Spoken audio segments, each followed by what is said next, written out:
जब सुने के होई भोजपुरी गाना, बस बजे के चाही गाना।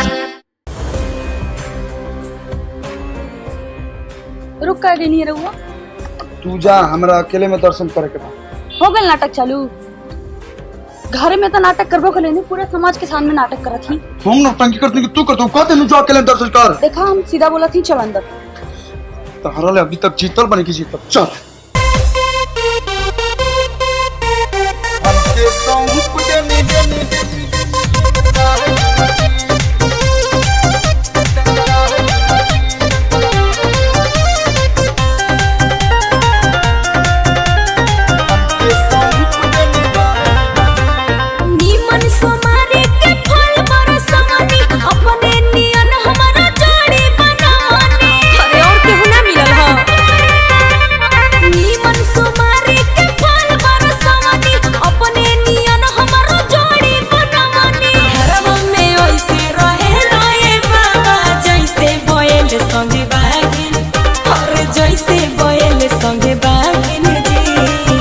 हमरो दुख सुनिए भोलेनाथ। अरे अपने तये बाबा नाग रखली हनी, अपने तये बाबा नाग रखली हनी, हमके सौंप देनी ना जी।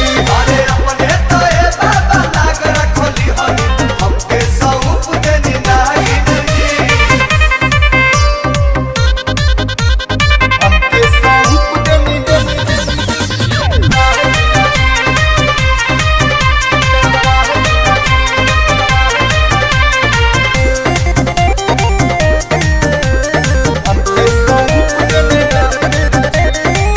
कईनी पूजा राऊ बेल पतई फूल से, लिख देनी भाग हमार रउआ तेरा सोल से। सोमारी बूटी के ये फल देनी हो जा। हंसे तो डसे लागे बिया, हम बानी जैसे गणेश जी के।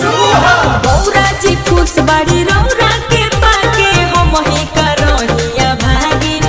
अरे हम ही करहिया भागिन जी। तनी दरद में सुनावा बाबा के।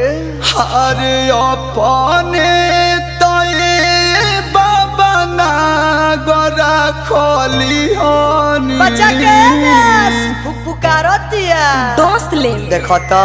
अरे अपने तये बाबा नाग रखली हनी, हमके सौंप देनी नागी जी। अरे अपने तये बाबा नाग रखली हनी, हमके सौंप देनी नागी जी। हमके सौंप देनी देनी देनी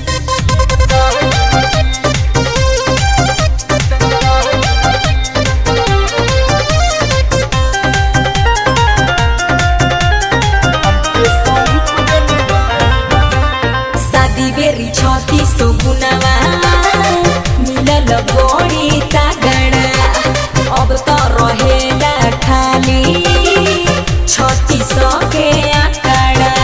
हमेशा लड़ते रहेले देखो तो। सुख बाकी दुख साथी बादे उजाला, हमें हर पीड़ित बानी कदीना। पलू के पलू में बांधे से बढ़िया रहती भोले बोए रागिन।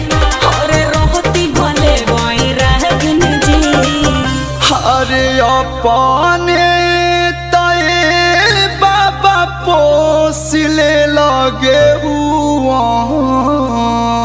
धामी नहीं का।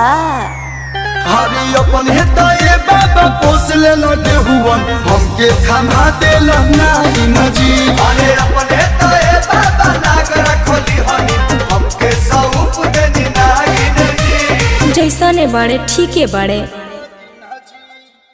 अरे हमरो दुख सुनिए भोलेनाथ।